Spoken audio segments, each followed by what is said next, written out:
ಆತ್ಮೀಯ ಬಂಧುಗಳೇ, ಶ್ರದ್ಧೆಯ ತಂದೆ ತಾಯಂದಿರೇ, ನಲ್ಮೆಯ ಸಾಹಿತ್ಯಾಭಿಮಾನಿಗಳೇ, ಅತಿ ದಾರ್ಶನಿಕವಾದಂತಹ ಕಗ್ಗ ಇದು ಅಂತಂದರೆ ತಪ್ಪಾಗಲ್ಲ. ನಾವು ಕನಕದಾಸರ ಒಂದು ಕಥೆಯನ್ನು ಕೇಳಿದ್ದೀವಿ.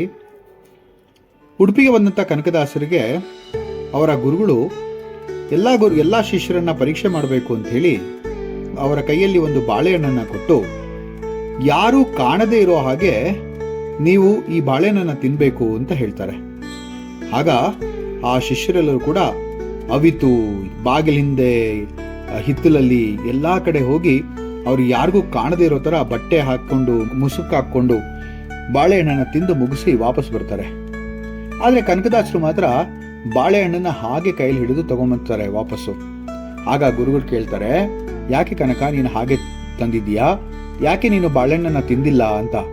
ಆಗ ಕನಕದಾಸರು ಹೇಳ್ತಾರೆ, ಎಲ್ಲಿ ತಿನ್ಲಿ ಗುರುಗಳೇ, ನಾನು ಎಲ್ಲೋದ್ರೂ ಕೂಡ ನನಗೇನು ಅನ್ಸೋದು ಅಂತಂದ್ರೆ ಆ ಭಗವಂತ ನನ್ನ ನೋಡ್ತಾನೆ ಇದ್ದಾನೆ ಅಂತ ಅನ್ಸೋದು. ಅದಕ್ಕೋಸ್ಕರ ನಾನು ಎಲ್ಲೂ ತಿನ್ನಕ್ಕಾಗ್ಲಿಲ್ಲ. ನೀವು ಹೇಳಿದ್ದೇನು, ಯಾರು ನೋಡದೆ ಇರೋ ತರ ನೀವು ಈ ಬಾಳೆಹಣ್ಣನ್ನು ತಿನ್ಬೇಕು ಅಂತ ಹೇಳಿದ್ರಿ. ಹಾಗಾಗಿ ನನಗೆ ದೇವರೆಲ್ಲ ಕಡೆ ಕಂಡ, ಹಾಗಾಗಿ ನಾನು ಬಾಳೆಹಣ್ಣನ್ನು ತಿನ್ನಕ್ಕಾಗ್ಲಿಲ್ಲ ಅಂತ. ಇದೇ ಒಂದು ವಿಚಾರವನ್ನ ತಿಳಿ ಹೇಳುವಂತಹ ಮತ್ತೆ ಸುಂದರವಾದಂತಹ ಈ ಒಂದು ಕಗ್ಗ ದೇವರ ಬಗ್ಗೆ ಅಥವಾ ಆ ಪರಮಾತ್ಮನ ಒಂದು ಇರುವನ್ನ ತೋರಿಸುವಂತಹ ಕಗ್ಗ ಇದಾಗಿದೆ. ಈ 81ನೇ ಕಗ್ಗ ಹೀಗಿದೆ.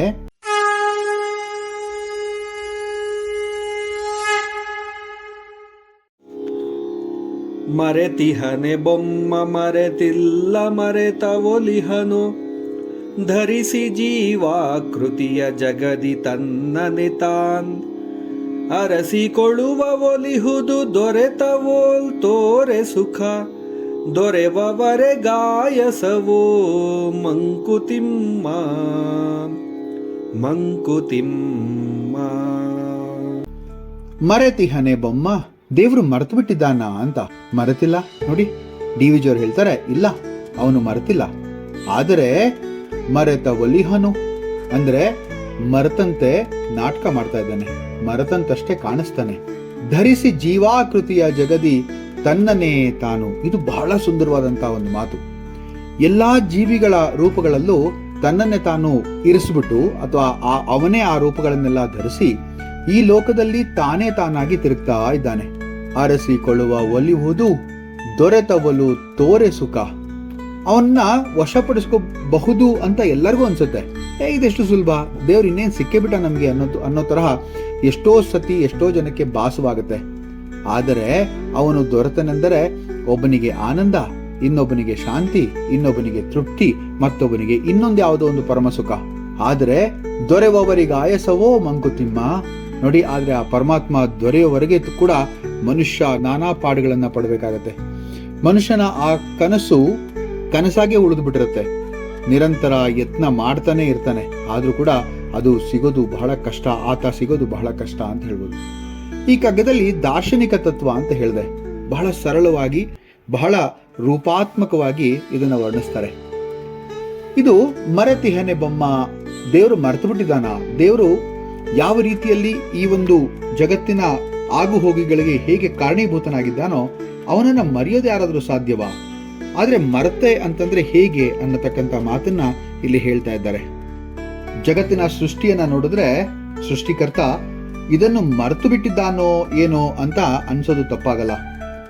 ಆದ್ರೆ ಅವನು ಈ ಜಗತ್ತನ್ನ ಮರೆತಿಲ್ಲ, ಆದ್ರೆ ಮರೆತಂತಿದ್ದಾನಷ್ಟೇ. ಈ ಜೀವಿಗಳ ರೂಪವನ್ನ ತೊಟ್ಟು ತನ್ನನ್ನೇ ತಾನು ಹುಡುಕಿಕೊಳ್ತಾ ಇದ್ದಾನೆ. ಸಿಗುವವರಿಗೆ ಆಯಾಸ, ಸಿಕ್ಕ ನಂತರ ಪರಮಸುಖ. ಇಲ್ಲಿ ಇದು ಅಸ್ತಿತ್ವದ ಪ್ರಶ್ನೆ ಆಗ್ಬಿಡುತ್ತೆ. ಅನೇಕ ಜನರು ದುಃಖ ಕಾಠಿನ್ಯತೆಗಳಲ್ಲಿ ದೇವರ ಅಸ್ತಿತ್ವವನ್ನ ಪ್ರಶ್ನೆ ಮಾಡ್ತಾರೆ. ಆ ಸಂದರ್ಭದಲ್ಲಿ ಇಲ್ಲಿ ಡಿ.ವಿ. ಜಿಯವರು ಉತ್ತರಿಸ್ತಾರೆ, ಮರೆತಿಲ್ಲ, ಯೋಚನೆ ಮಾಡಬೇಡಿ, ನಮ್ಮನ್ನು ಯಾರನ್ನೂ ಆತ ಮರೆತಿಲ್ಲ. ಆದರೆ ಅವನು ಮೌನವಾಗಿರುವ ಕಾರಣ ನಮಗೇನ್ ಅನ್ಸುತ್ತೆ ಅಂದ್ರೆ ನಮ್ಮನ್ನ ಮರೆತು ಬಿಟ್ಟಿದ್ದಾನೆ ಅಂತ ಅನ್ಸುತ್ತೆ. ಇಲ್ಲಿ ಪದ್ಮಪುರಾಣದಲ್ಲಿ ಒಂದು ಸುಂದರವಾದಂತಹ ಒಂದು ಶ್ಲೋಕ ಬರುತ್ತೆ.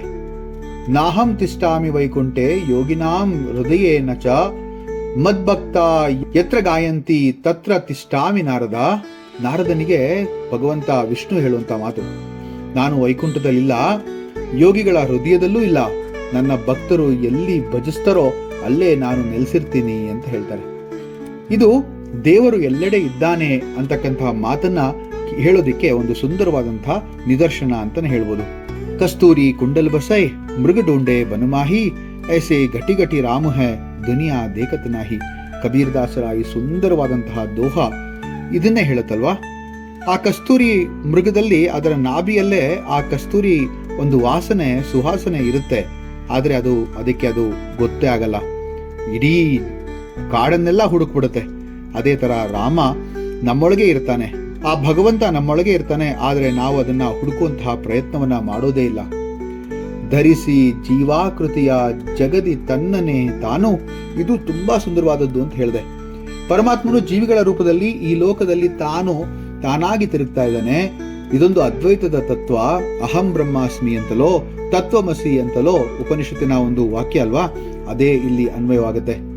ಈಶ್ವರ ಸರ್ವಭೂತಾನಾಂ, ಅರ್ಜುನ ಈಶ್ವರನು ಎಲ್ಲಾ ಜೀವಿಗಳ ಹೃದಯದಲ್ಲಿ ನೆಲೆಸಿದ್ದಾನೆ ಅಂತ. ಅದಾದ್ಮೇಲೆ ಬರ್ತಕ್ಕಂಥ ಒಂದು ಮಾತು, ಅರಸಿಕೊಳ್ಳುವ ಒಲಿಹುದು ದೊರೆತವಲು ತೋರೆ ಸುಖ. ದೇವರನ್ನ ಧ್ಯಾನದಿಂದ ಅಥವಾ ಭಕ್ತಿಯಿಂದ ಅನುಭವಿಸಬಹುದು ಅಂತ ಹೇಳಲಾಗುತ್ತೆ. ಅದು ಕೆಲವೊಮ್ಮೆ ತಾತ್ಕಾಲಿಕ, ಅಸ್ಥಿರ. ಒಬ್ಬನಿಗೆ ಆನಂದವಾದ್ರೆ ಇನ್ನೊಬ್ಬನಿಗೆ ಶಾಂತಿ, ಇನ್ನೊಬ್ಬನಿಗೆ ಮತ್ತೊಂದು ಪರಮಸುಖ. ಈ ಸಾಲು ಭಕ್ತನ ಚಿತ್ತದ ಸ್ಥಿತಿಯನ್ನು, ಅವನ ಆಶಯಗಳನ್ನ ತೋರಿಸುತ್ತೆ. ದೊರೆವವರೆಗೆ ಆಯಾಸವೋ, ದೇವರನ್ನ ಒಲಿಸಿಕೊಳ್ಳುವವರೆಗೆ ಮಾನವ ನಿರಂತರ ಪ್ರಯತ್ನದಲ್ಲಿರ್ತಾನೆ. ಇಲ್ಲಿ ಪರಮಾತ್ಮನ ಸಾಕ್ಷಾತ್ಕಾರ ಅಂದ್ರೆ ಸೆಲ್ಫ್ ರಿಯಲೈಸೇಷನ್ ಅಂತಾರಲ್ಲ, ಅದು ಸಿಕ್ಕವರಿಗೆ ಮನುಷ್ಯ ಆನಂದದ ಹಂಬಲದಲ್ಲೇ ಇರ್ತಾನೆ, ಅವನಿಗೆ ಆ ಪೂರ್ಣ ಆನಂದ ಸಿಗಲ್ಲ. ಭಕ್ತ ಪ್ರಹ್ಲಾದ ನಾರಸಿಂಹ ರೂಪದಲ್ಲಿ ದೇವರು ಬಂದಾಗ ಎಲ್ಲೆಡೆ ಇದ್ದಾನೆ ಅಂತ ಸಾರಿ ತೋರಿಸ್ತಾನೆ. ಕೊನೆಗೆ ಅವನ ನಂಬಿಕೆ ಕೂಡ ಸರಿಯಾಗಿರುತ್ತೆ, ದೇವರು ಕಂಬದಿಂದ ಪ್ರತ್ಯಕ್ಷ ಆಗ್ಲಿಲ್ವಾ. ಈ ಕಗ್ಗವು ಭಕ್ತಿಯ ತತ್ವಚಿಂತನೆಯ ವಿಶಿಷ್ಟ ಸಂಕೇತ.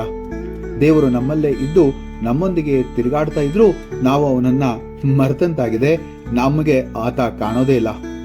ಆತನು ಎಲ್ಲರೂ ಆಗಿದ್ದರೂ ನಾವು ಬೇರೆ ಬೇರೆ ರೂಪಗಳಲ್ಲಿ ಅವನನ್ನು ಹುಡುಕ್ತೇವೆ. ಆದ್ರಿಂದ ಆತನು ದೊರೆಯವರೆಗೆ ನಾವು ಹಂಬಲಿಸ್ತಲೇ ಇರ್ತೇವೆ ಅಲ್ವಾ. ಈ ಮಂಕುತಿಮ್ಮನ ಕಗ್ಗ ಭಗವಂತನ ಅಸ್ತಿತ್ವ, ಆತನ ಲೀಲಾಭಾವ ಮತ್ತು ಮಾನವನ ಆತ್ಮಾನ್ವೇಷಣೆಯ ಯಾನವನ್ನ ಸುಂದರವಾಗಿ ಬಿಂಬಿಸುತ್ತೆ. ಇದರ ಅರ್ಥವನ್ನ ಇನ್ನಷ್ಟು ಬಹಳ ಸುಂದರವಾಗಿ ನಮ್ಮ ಕನ್ನಡ ಸಾಹಿತಿಗಳು ಕೂಡ ಅದನ್ನು ಹೇಳಿದ್ದಾರೆ. ಅದರಲ್ಲಿ ಕುವೆಂಪು, ದ.ರಾ ಬೇಂದ್ರೆ, ಹಾಗೆ ಶಿವಯೋಗಿ ಸಿದ್ದರಾಮರು ಕೂಡ ತುಂಬಾ ಹೇಳಿದ್ದಾರೆ. ಇಲ್ಲಿ ಈ ಒಂದು 81ನೇ ಕಗ್ಗ ಹೇಳುವಂತಹ ವಿಚಾರ ಏನಪ್ಪಾ ಅಂತಂದ್ರೆ, ಎಲ್ಲರಲ್ಲೂ ಕೂಡ ಭಗವಂತ ಇದ್ರೂ ಕೂಡ ಅದನ್ನ ಕಾಣುವಂತಹ ಶಕ್ತಿ ನಮಗೆ ಆ ಭಗವಂತ ಕರುಣಿಸಿಲ್ಲ. ಆದರೆ ಆ ಶಕ್ತಿಯನ್ನ ನಾವು ಪಡ್ಕೊಂಡಾಗ ಆಗ ಆ ಭಗವಂತನ ಅಸ್ತಿತ್ವ ನಮ್ಗೆ ಅರ್ಥ ಆಗುತ್ತೆ ಅಂತ ಹೇಳಿ ಮುಂದಿನ ಕಗ್ಗದೊಂದಿಗೆ ಮತ್ತೆ ಭೇಟಿ ಆಗ್ತೇನೆ. ನಮಸ್ಕಾರ.